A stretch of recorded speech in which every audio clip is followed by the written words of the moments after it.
And because of that, we're going to be talking a little bit about our ears and also about our hearing. I have got Mr. Joseph Omane Boateng in the studio this morning. Joseph, good morning to you. Good morning, madam. How are you doing this morning? I'm doing well. Lovely to have you in the studio. Joseph is an audiologist at the Kolebu Teaching Hospital. Is that how you say it? Audiologist? Audiologist. Audiologist. What does an audiologist do? So from audio, which is sound. So audiologist is a professionally trained individual who deals with assessment and then helping of individuals with hearing loss. Okay. Basically. Yeah. That's what you do. How long have you been doing that for? Oh, since 2017. Okay. Since 2017. All right. Yeah. Well, World Hearing Day is upon us. It happens, I'm taking it every year. Every year. Every year. On the 3rd of 3rd of March. Okay. So 3rd of March was selected because in numbers that would be 3-3. And you know the 3 has the shape of the ear. That's right. So it's sort of 3-3. That's why I think the World Health Organization selected 3rd of March. I see. And it's a day set aside across the world to draw attention to ear and hearing related challenges we have in our society. It's like ear issues are usually relegated to the background. That is right. We don't really see them as emergency issues. People may not even die because of ear and hearing related problems. So it's one day set aside across the world to draw attention, the public, government, policymakers, to look at ear and then hearing related issues. It's interesting though, like you mentioned, that problems concerning the ear typically get relegated to the bottom of the list as far as health is concerned, but our ears are super important. Yes. You know, for communication purposes and so on and so forth. Safety, security, all of that. Balance. The ear is also responsible for balance. Well, let's get into it then, and let's kick it off. Well, what is the anatomy of the ear and its function? It's very interesting. You talk even about safety, and it's averting my mind. Yeah. If you're in danger or about to be in danger and you can't even hear danger approaching, you could be found wanting. You are done. Yeah. Okay, so basically the ear has 3 parts. There's the outer ear, which starts from the one we all see outside, all the way to the canal, which is inside. Then there's a middle ear, which is after the eardrum, then to where you have the sensory part starting. Right. Then there's the inner ear, which is made up of the cochlea and then vestibular system. So the cochlea is for the hearing, and then the vestibular is for the balance aspect. Right. And these are nerves, very sensitive nerves that carry the sound waves that have been conducted through the canal. They convert it to electrical impulse and then transmit it to the brain, because the brain only understands electrical impulse. So as I'm speaking to you now, the sound waves will be converted to electrical impulse to the brain. And in the brain, there's the auditory cortex, where this electrical impulse will be converted to have meaning. Right. And this is happening all the time, even when you are asleep. The ear doesn't sleep. That's why when they mention your name, you wake up. You wake up. Got so it. this is going on 24 hours a day.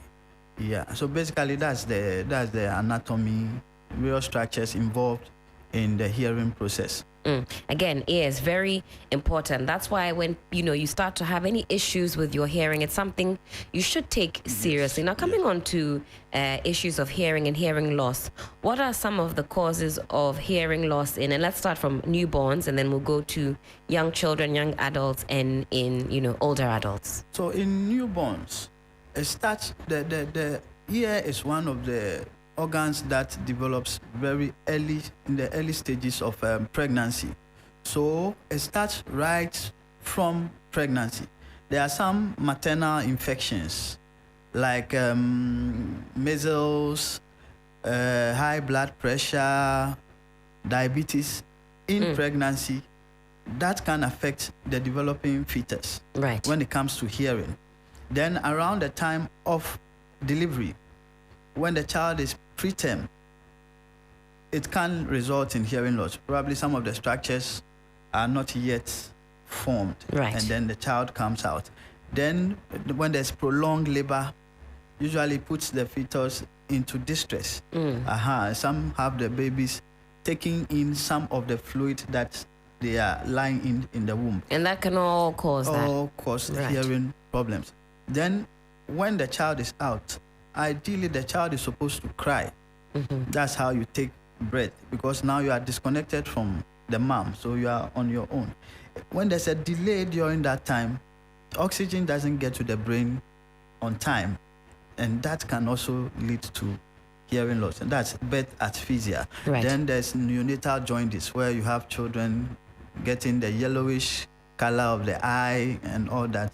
Some say, oh, just put the baby on the sun, but there are different levels. There are levels that even require that there has to be exchange transfusion, where all the blood is taken from the baby and replaced, because as the jaundice remains in circulation, it gets to all these organs and then can cause damages. Then early childhood diseases, or most of the early childhood diseases that we know of, can result in hearing loss. Right. So that's why immunization is very important. Immunization is very important. So, but at this point where we're seeing vaccine shortages for our young ones, we could be putting our young ones at risk. We are very concerned when it comes to that. Yes. Then now the child has to start school. There are late onsets of the hearing loss. Right. Some develop middle ear infections, which keeps on recurring. They treat, it goes away after some few days, it comes back again. Frequent ear infections can also result in hearing loss. Right. At, let's say, getting into the teenage ages, what we've realized is now the child has access, even early stages now, we have children having access to all sorts of gadgets. That's right. Now even 3-year-olds, 2-year have tabs. They have you see big headphones on their head. Don't even know what they are watching. Devices. They say baby shark, and it's loud. Generating a whole lot of noise, which is also puts the ear in danger. Right. So exposure to excessive noise, whether being a toddler or because you have some of these, even these beds, cots that they sleep in, some play music. All these things are supposed to be very soothing music, but sometimes they can be loud. Right. And then the number of hours you are exposed to the noise too is a factor. Then growing up, maybe you start working. Right. Some of the occupations are also associated with some of this risk. Maybe you are working in a factory, a lot of huge machines generating high levels of noise. Right. There's no protective devices for the ear.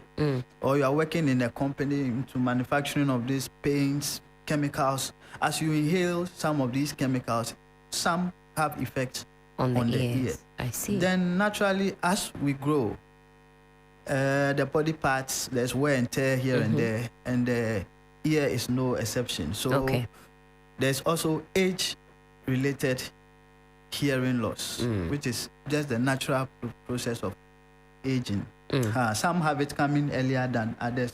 Is there an age, would you say, from where you might see a decline in your... We expect it around 60, 65. Okay. But people are different. And you have people with multiple risk factors, like maybe having diabetes, hypertension. So yours may come earlier than... And all of that can affect your hearing. Those can affect I see. Hearing. Okay. So yours may come before the expected 60, 65 years. Because of some pre-existing medical situation. There are some medications too that have effects on hearing, especially some antibiotics. I see. Some painkillers. So getting self-medication is also a risk. A risk. Well, then it looks like at every turn, Joseph, you could be at risk of not hearing as clearly. Especially in our setting, where we have a lot of doctors in quotes in the house, all our grandmothers, and they have all kinds of remedies. Just get this oil, put it in your ear, or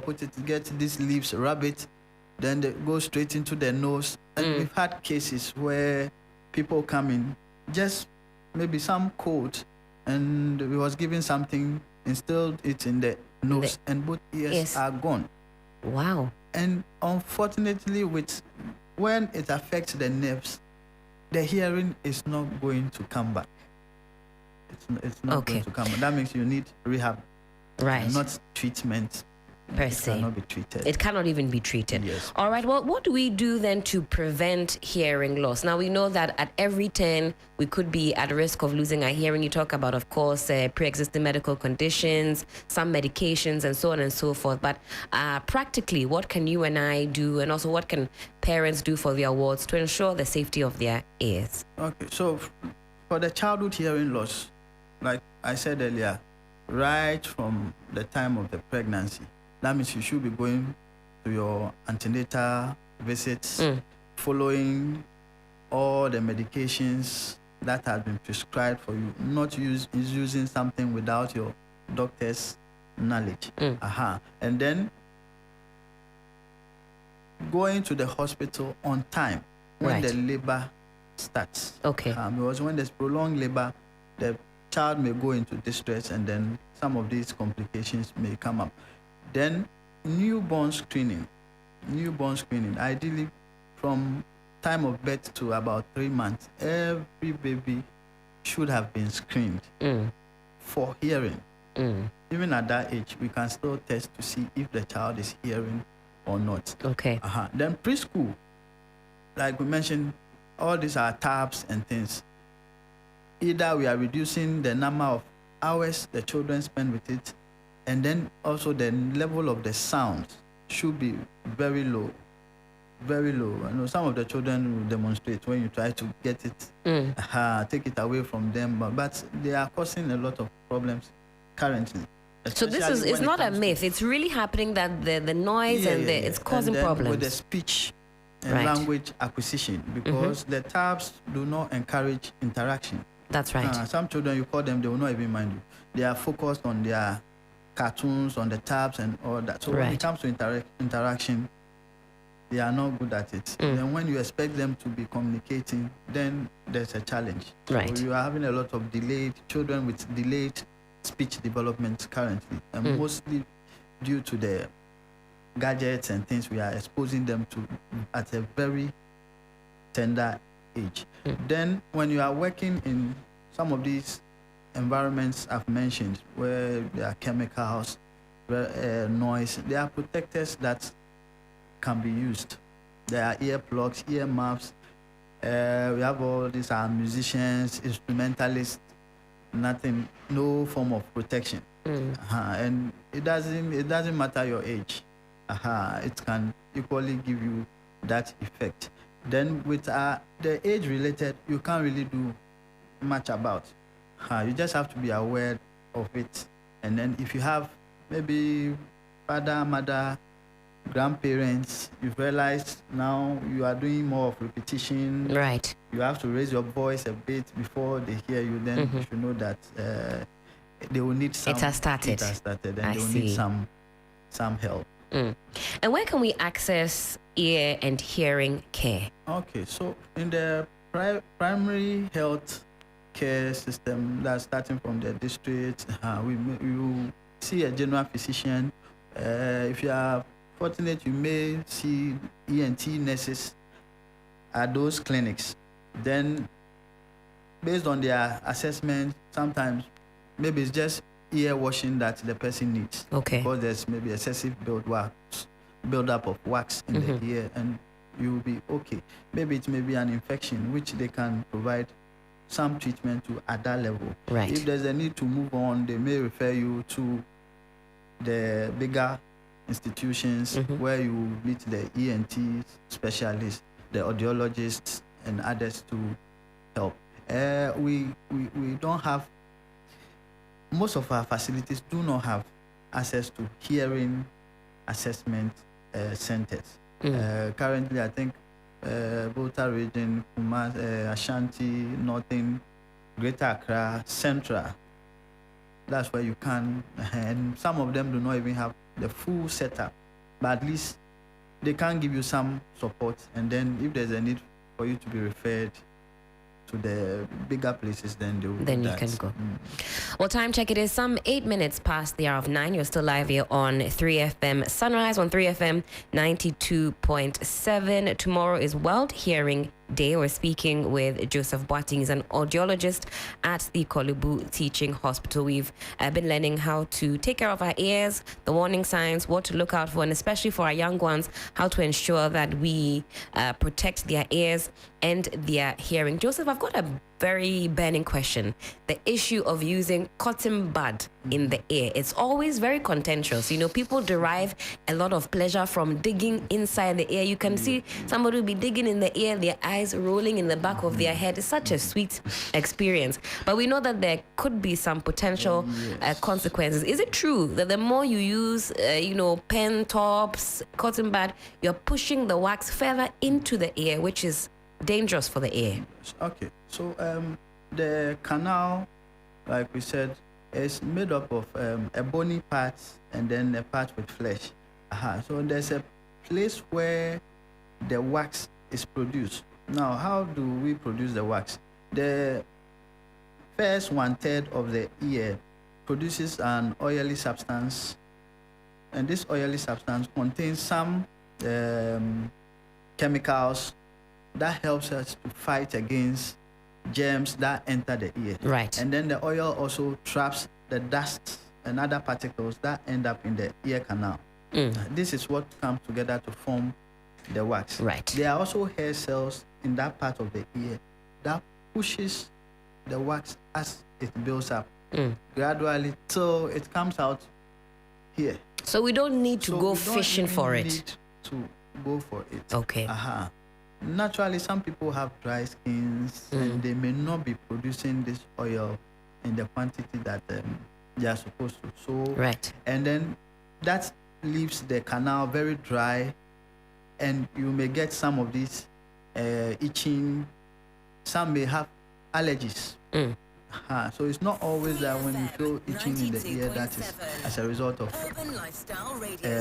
wax in the ear. Okay. Most people who have itching, when you look into the ear is as clean as, because there's no protection. Okay. So ideally, there has to be something in the ear so that the dust will settle on it instead of settling on the skin. So but every now and again, you can use something small to just the danger enter is the ear. You are pushing an instrument into a place that you can't see. That's how some people fall asleep. They have to have something there so going it's round not and a very round. good practice. Not a We've good had practice. Okay. People coming in with perforation of the eardrum because of the use of cotton bud. Some use hairpin. Yeah. All of that not great for the ear. There's very little you are getting. It's just that means there's a bigger something in there. That's if you have excessive wax. And then, like I said, most of the time there's nothing in there. They clean and you don't get anything. So it's just the rubbing of the place that is giving you that feeling, and that's it. All right. Well, Joseph, we'll wrap it up here. Of course, tomorrow is World Hearing Day. I'm sure you'll be very busy giving us some education. How are you commemorating the day tomorrow? Okay. So it's a week-long celebration. We started from Monday, and the Friday is the grand finale. We are having a symposium at the 37th Officers Mess. Right.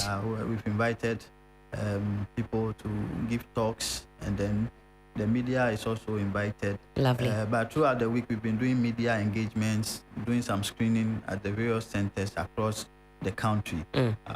That's how this year the focus is on ear and hearing care for all. Ear and hearing care for all. And we are looking at the newborns. They are our targets. The newborns, the preschool children. Right.